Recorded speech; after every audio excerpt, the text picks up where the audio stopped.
Hello, Leo. Welcome back to my Body and Heart Tarot Therapy.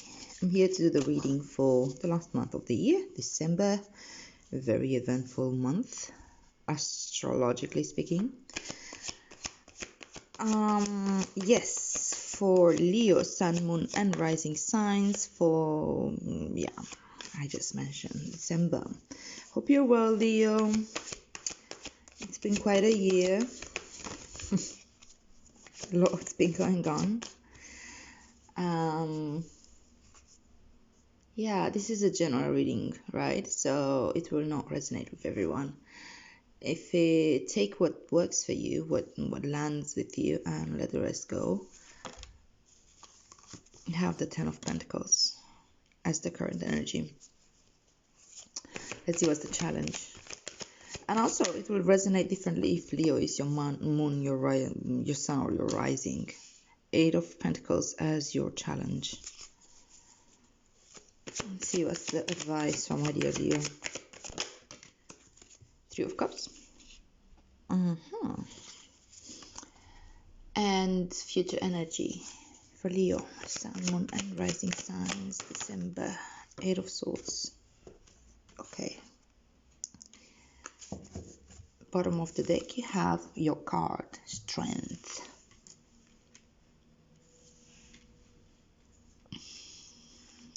Okie dokie. Let's do clarifiers.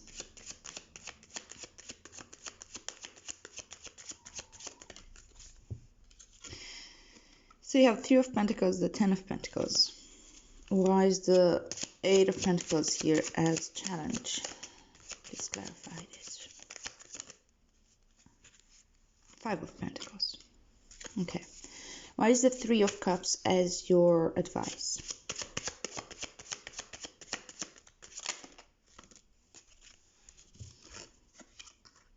Son of Swords and the Father of Wands, which is basically the King of Wands. And why is the Eight of Swords here as your future energy?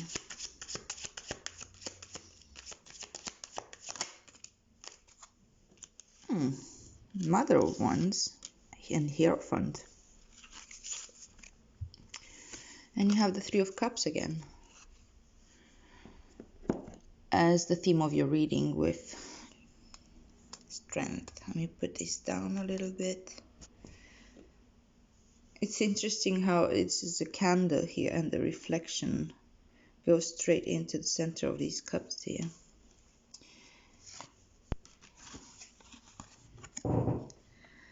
Alright, so you have Strength and the Three of Cups as the theme of this month of December for you, Leo. And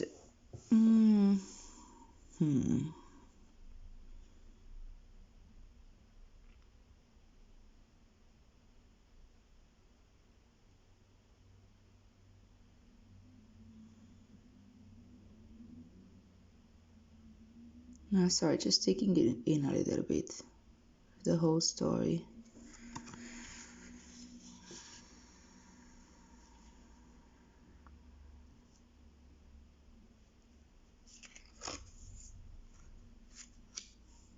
Yeah.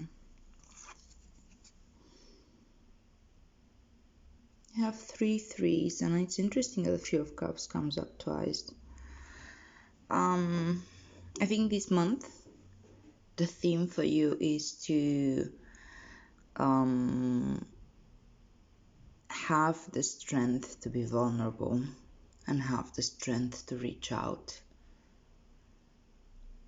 because it is a strength, and I know that this needs to be cultivated. This is not something that will come natural, especially if you're not used to do that. Some people are very used to that. Some people maybe reach out before they even feel any real discomfort. I don't think that's the case here, though.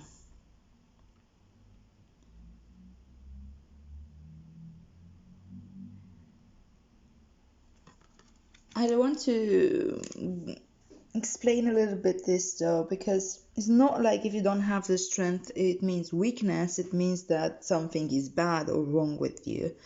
No, we all have our challenges, and these challenges play a role so that we learn to develop new abilities, or new go through different experiences, doing always something different, growing in a different direction than what we've been repeating for a lifetime, or maybe even more lifetimes, depending what your cosmology is and how you report to the idea of life, whether it's one or more. Tarot as a discipline, let's put it this way, or as a tool, kind of, not kind of, it really takes this idea of reincarnation seriously. It's part of the system. So I don't know, you take it or leave it. Again, it's not something that you have to believe in. Yeah.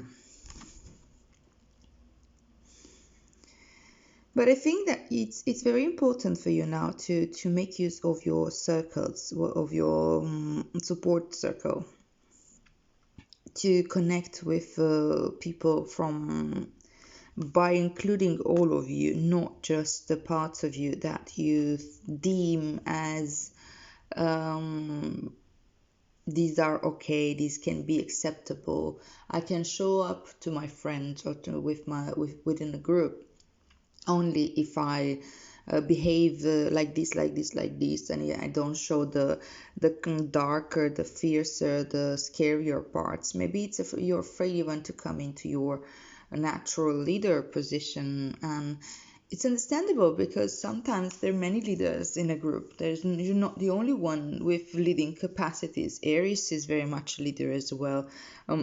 Your opposite sign of Aquarius is a leader in a different way. There are many other leaders and that can have different ways of leading, but it doesn't necessarily mean that we need to give up what we as people in general, what makes us good and what we do, being ourselves. And if sometimes you need to take the lead, and you feel like scared of that because you feel like showing this part of yourself could set the mood off, or make people feel uncomfortable or whatever. Well, I think you're learning to access these parts of yourself and allow them to be part of you and to be shown as well.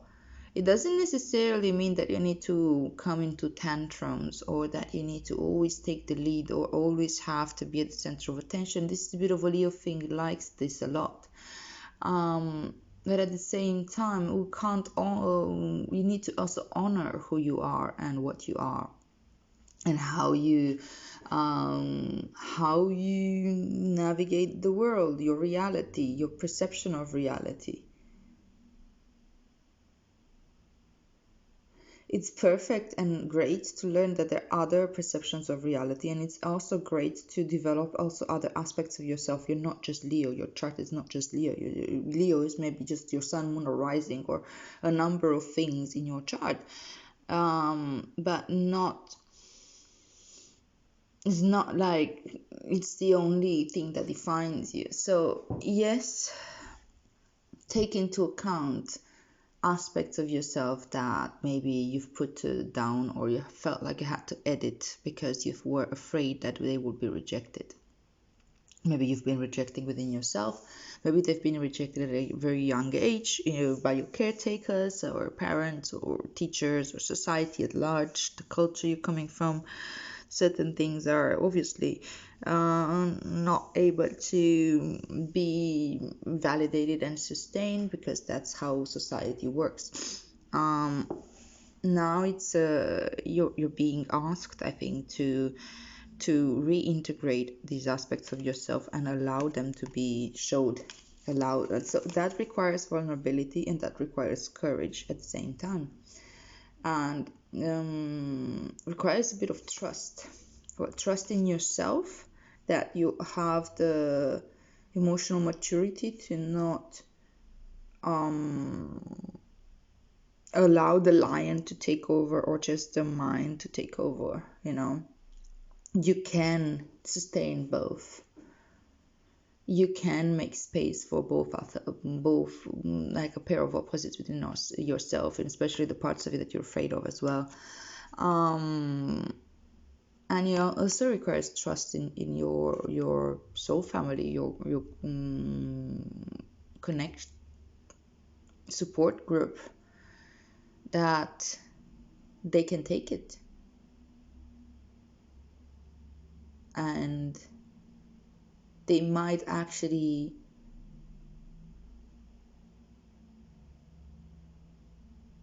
see a new dimension of you and understand you better. And that's something that we learn, all of us, when we see, we idealize people around us. Oh yeah, that person, it's fantastic, look, they never have any problems and they always smile or whatever. That's bullshit. We are all people, and actually idealizing people around us is not very healthy. It's another form of rejection. And if we want to learn to actually connect more deeply and more intimately, we need to learn to show more of ourselves, also the aspects of ourselves that are scarier or wilder or whatever. And we also learn to accept others through that as well. And sometimes that just happens naturally. It's not something that we need to learn. It just happens because, um, it's easier to accept people that are also human and don't make us feel all the time that we need to rise up to a certain ideal of perfection. Yeah. Okay. So, current energy, the 10 of Pentacles with the 3 of Pentacles. I keep seeing this hint at connection with others. The Three of Pentacles talks about working together with other people, and what I love about this card is that it shows how, like, these three different pentacles have different colors. That means also that three different people can have different, they're unique. Well, three can be more people, but a group of people are, they can be unique, each and every individual, but they can work together, and together they're the foundation of an entire mountain. We don't need to be all alike. We can be different. We can accept our differences and our quirks and our, this is what actually brings us strength once we learn to allow that. And I would say also prosperity with the 10 of Pentacles here. So maybe right now you feel as if you have everything that you need.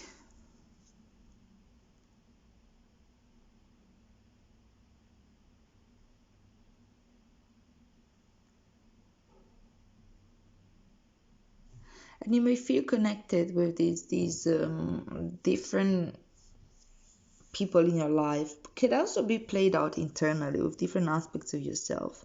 Maybe you're learning to connect the dots. And this makes you feel very present, very strong, very abundant, because you feel more whole. You're not acting only from one side of yourself, one aspect of yourself, which sees the world in a certain way and has been formed by a certain period of your life, let's say, and modeled by, I don't know what, inspiration and so on. I can see also a strong influence of your family history on you right now, and I think, and that no matter your history, how you perceive it as good or bad, there's always something that we learn that is for the benefit of us. And that's kind of what I see right now, that whatever you've learned in your lineage or whatever your ancestors the way they were working with things, there's something for you that you can take in right now and can be inspired by. Sometimes I don't know, like just looking back at grandparents, maybe your grandparents are were living in the city or in the countryside or in some remote area or in a different country, and they have maybe different habits, different doing things in a much more natural way, let's say, or organic way, or in a more sustainable way, or things like this. um there's inspiration for you to be drawn by from looking into this, like how your ancestors or your family used to do certain things that are important right now for you in communicating with other people and working with other people and showing up from more authentically, so you can actually make an impact of the world in the world. It feels a bit abstract though.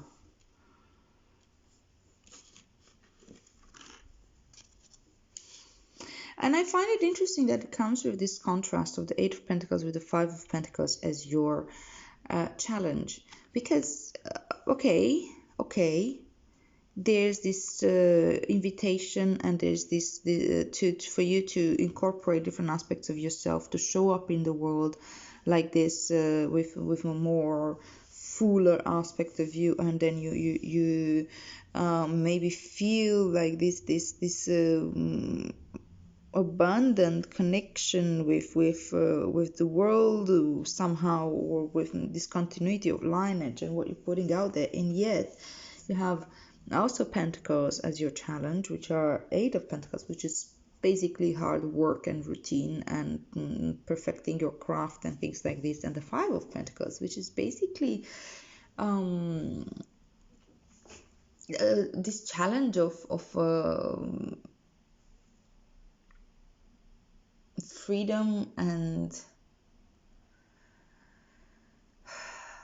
uncertainty. It's this duality between freedom and uncertainty. So probably also feelings of isolation and rejection and abandonment and so on.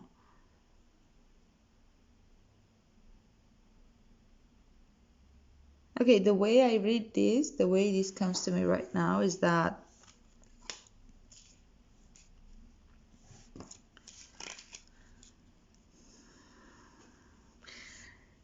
this is the wound, basically.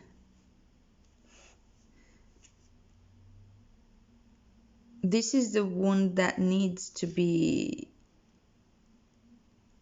healed. This is what needs to be tended to with, hard work. Working with this is what's important for you right now. And it may show up because this part of you is very vulnerable, feeling isolated, feeling rejected, feeling alone, feeling like inadequate in whatever way.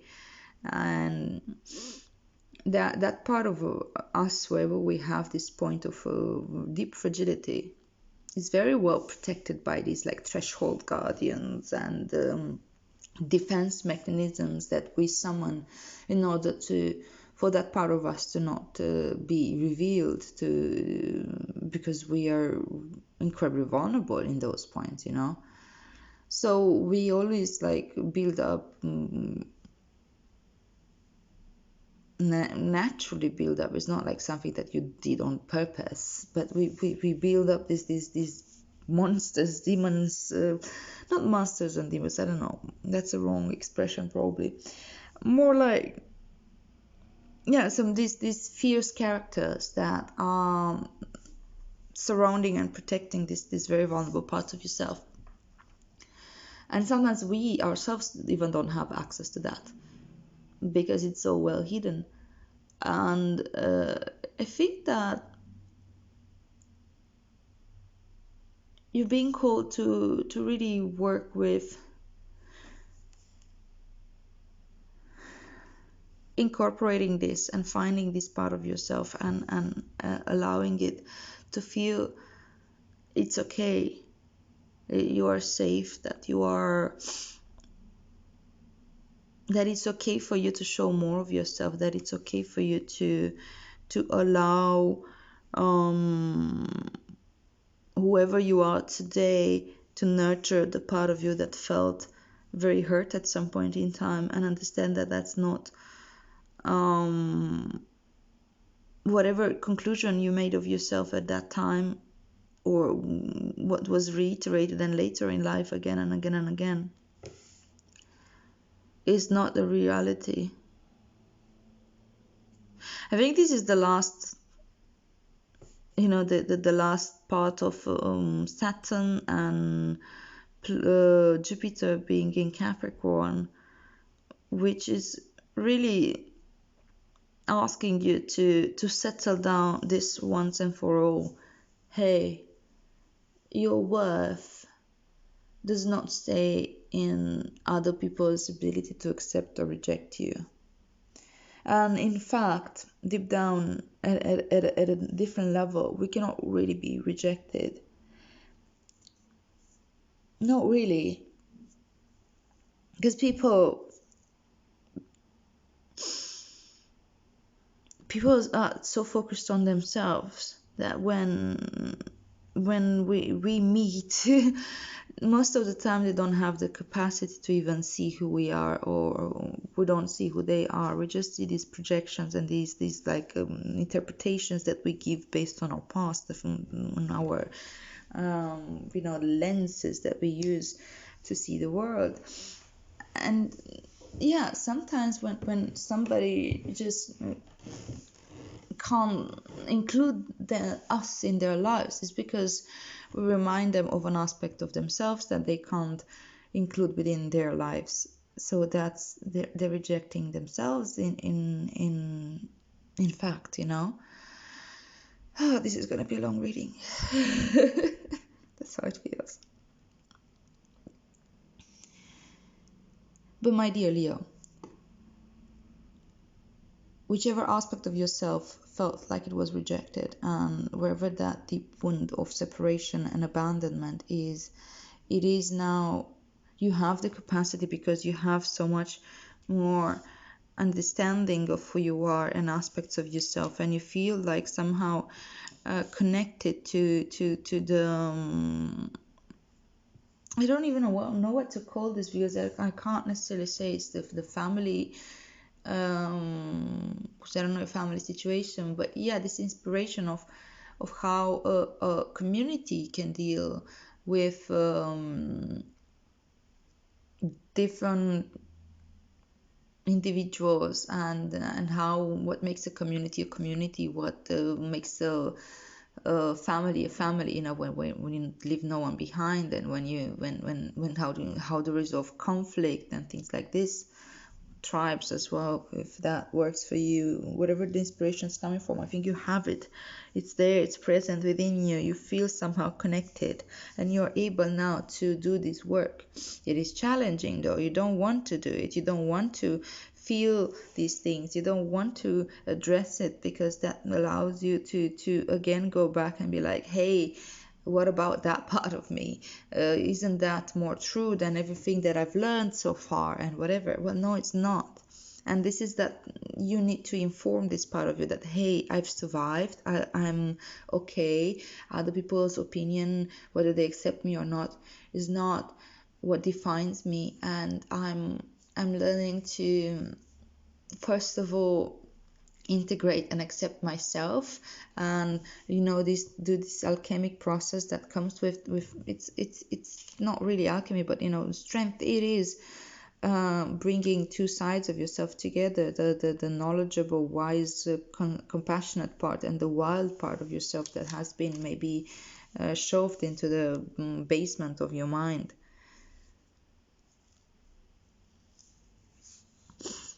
You can do this.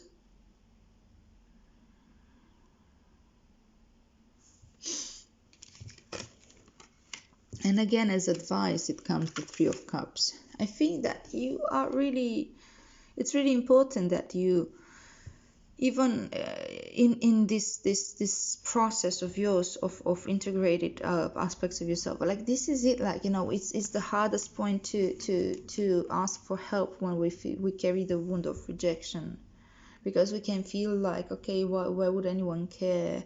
Oh no, if they see this part of me they will reject me. Oh no, they don't know. They don't know what's deep down inside of me.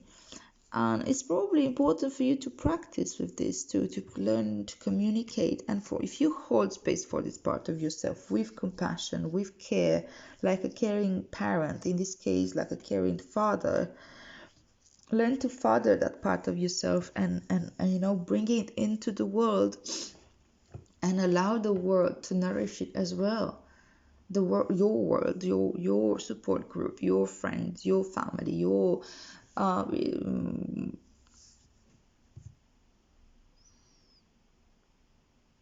whoever you connect to.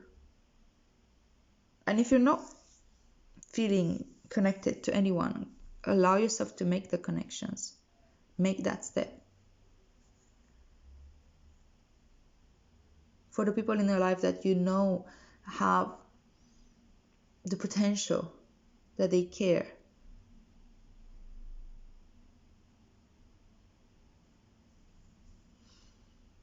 And if you don't have such people in your life, there are support groups out there for all kinds of causes, or I think I've said this to another group, I don't remember whom.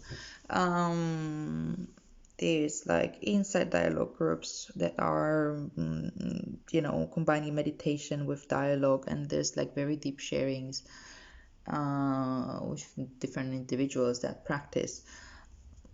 They're online, and I think that they're even free, I'm not sure. There's the ACAD, which is adult children of alcoholic or dysfunctional parents or families. There are, if you suffer of addiction, there's a lot of groups like, I don't know, the 12 steps program, the refuge recovery, I don't know what Russell Brand was doing. I think he did the refuge recovery, I'm not sure. Dharma Punk said, whatever, there's groups out there, and you can reach out from this like clear understanding that you can you can connect to this part of yourself, and you can heal it, and it's okay for others to see you as you are. It's okay for others to see the wound as well, not expecting them to save you, or if they see the wound that they will like only treat you in a special way. That's not how it works. What it works is like, okay, we're all wounded, we all have certain wounds, and it's not like I mind yours, you mind mine. Here I am with my little wound, and I take care of it, and I heal it, and I allow myself to allow it to be seen, and we can inspire each other by the way we work with ourselves, and by the way we learn to ask for help without without expecting that everything will change overnight. This is a process. That's why these programs require people to show up repeatedly, regularly, and so on. And this Eight of Pentacles here shows some, hey, you need to invest some time and some regular practice to come back to this part of yourself and address it, and show up in the community that of your choice, whether being your close friends or what I just said, different types of communities, not just from your ideal self, but also from by incorporating and addressing these aspects of yourself. Okay, fine. I'm moving on. Eight of Swords, Mother of Wands, and the Hierophant as the future energy.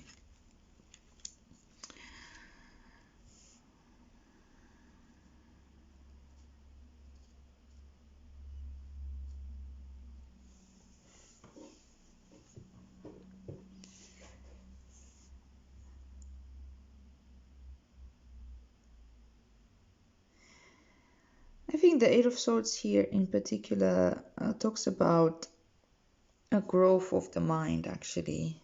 Um, 8 is quite close to 10, and 10 is the end of the cycle for um, every cycle, of course. But 10 of Swords, though it is scary, 8 of Swords also looks scary. It is a natural process of the growth of the mind. The mind needs to go through these steps in order to grow, in order to go to the next cycle. And it does show that the mind understands that there's a bigger world out there, that once we start like working with different aspects of ourselves, we become multidimensional somehow, and the reality becomes bigger than the mind can actually truly understand. So in a way, it's a mind going through this process of surrendering and understanding its limitations. That's important. We need to go through that. And yet at the same time, the mind will try to rationalize and understand what else is out there.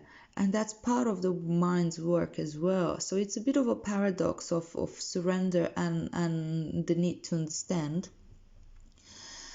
But it is an illusion that the mind will truly understand. Yet it's part of its workings that it will try to see how to realign its the inner reality to include these different aspects of different dimensions of life. And this goes to the Hierophant and the Mother of Wands in learning to rely more with the Mother of Wands on your deep intuitive nature, your fire energy. All fire energy is actually deeply intuitive and very spiritual, and this part of you will be your guide, and this part of you will be able to actually soothe the mind and allow the mind to not go crazy in its need for analysis and understanding. And you see with the Eight of Swords also the what is highlighted here is that she's blindfolded, so she can't really rely on the head, on the mind. She can rely on the body. Her body is now her tool, the way she can actually set herself free from this trap of the mind, where the mind makes her feel limited and unable to move forward. By feeling into her body, by feeling with the ground, feet on the ground, she can somehow, even though blindfolded, she can feel her way into one of these swords and set herself free. Swords signifying thoughts and the mind. The Hierophant here, I think like that's exactly where what will change your belief system. Whatever belief you've been carrying that parts of yourself are unlovable or made you feel shame or you had to separate them because they were wild and scary. You're learning to restructure your whole belief system and maybe not take this belief as reality anymore, but the other way around. You're able to adapt your inner world to include these aspects of yourself with acceptance and with compassion and with love.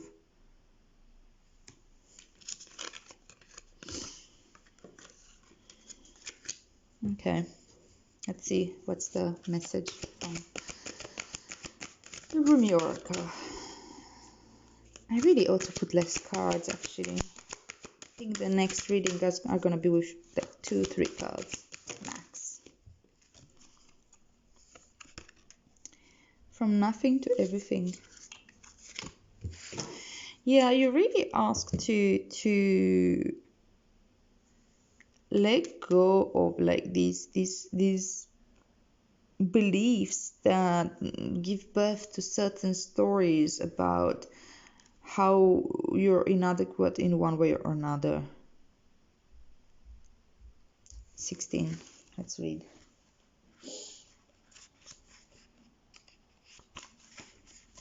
So from nothing to everything. Oh, my friend, if you are longing to be written on, become a blank page. Rumi.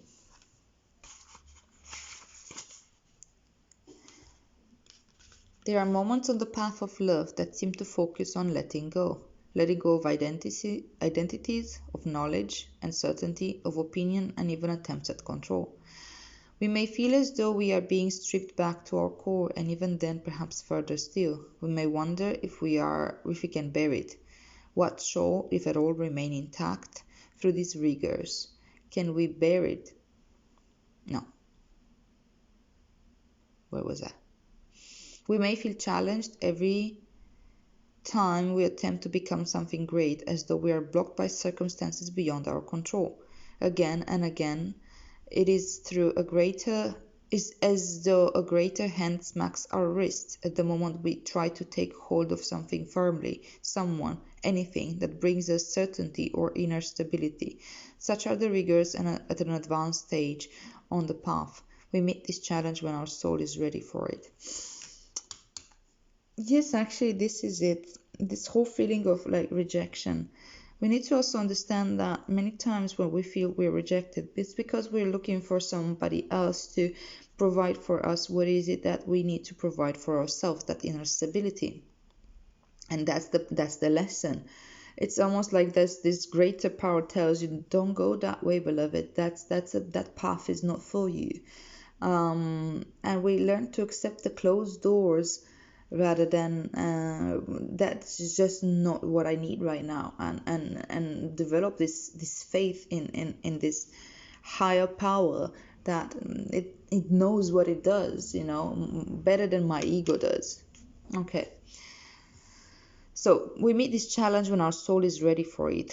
Why must it be thus? It is a sage question indeed.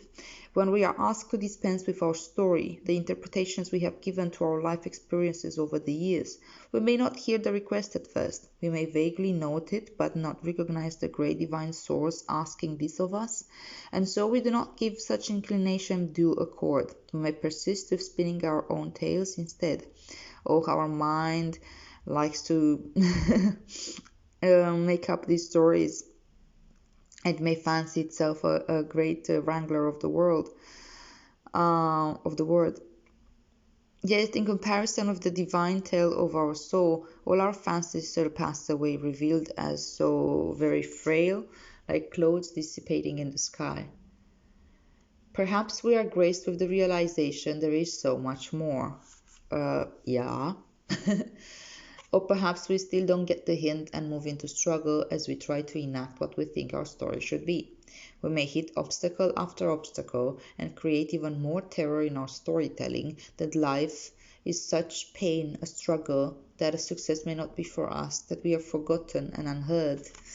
This one, that's exactly the story that you're creating for yourself. And it's understandable. I mean, when we feel like we're being constantly rejected, because yeah, okay, this wonderful divine presence is telling me again and again, not that way, not that way, not that way. At some point we're like, okay, but what the fuck is the way, um, our inner child especially can get very hurt, right?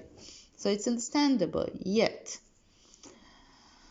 Yet we could equally choose to wonder if obstacle after obstacle, closed door after closed door, is just a prompt to look for the open window to climb through. And if so, instead of seeking to impose our small story upon the great truth, we can live the truth of our divine destiny. Then something magical happens.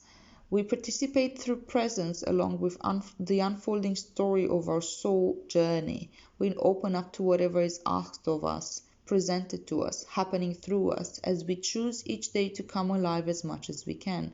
Then, as if by magic, there is something else that occurs. That will be grace. Real, rich, dripping with goodness and sustenance grace. This is the sacred blessing that enables us to pay attention to opening doors rather than closing ones.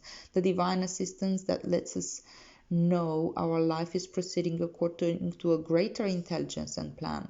Once we stop thinking quite so much and live day to day, we will be blessed with the realization that our individual life story is so much more extraordinary and perfect than anything we could summon we could have summoned even with our wildest imagination.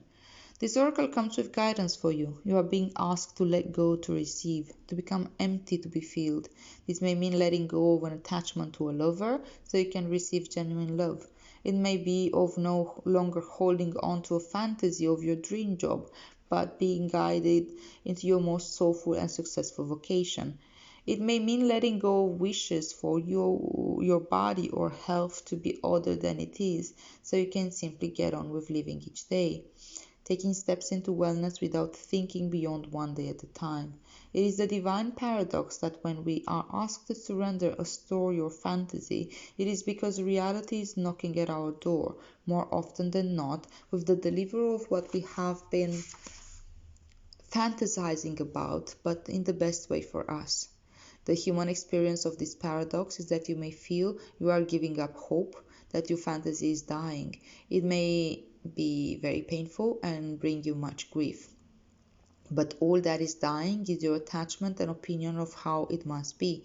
This needs to happen so you can stop dreaming and start living it. This is what is happening for you now.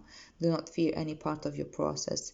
Embrace it without expectation, with trust in your heart that the divine is simply guiding you from fantasy into fulfillment. Alright, I'll read the sacred honoring ritual. If you feel called to do it, go for it. If not, let it go. Place your hands in prayer and bow your head. Say aloud, I choose to trust in the great genius unfolding in my life. I give thanks for the blessings. Oh, okay, wait. I need to say it short. I choose to trust in the great genius unfolding in my life. I give thanks for the blessings of grace now flowing into my heart. I have no need to know. I trust in the perfection of my being unfolding with innate intelligence and wisdom. Rumi, who loves me unconditionally, holds me in his protection, and I accept my destiny with a peaceful and trusting heart. Please help me to surrender the stories, attachments, fantasies, and fears that have held me back from living my heart's desires fully. I now choose unconditional trust in the loving genius of life to lead me into my fulfilled destiny now. So be it. Alright, darling, this is the ritual. So, yeah, it feels scary, but this is part of the journey. I think that you like what it says in this oracle. It came to you now because you're ready for it now. You definitely have the strength and you have the support group, you have the inspiration, you have the connection, you have the teachings, you have the learning, you have everything that you need to go through this, and you're gonna make it, baby. Don't worry. All right. I hope this reading makes sense to you. Happy holidays if you celebrate. Happy New Year. If this reading did resonate, please like, share, subscribe, comment, get engaged somehow so that others can benefit from it too. May our practice benefit all beings.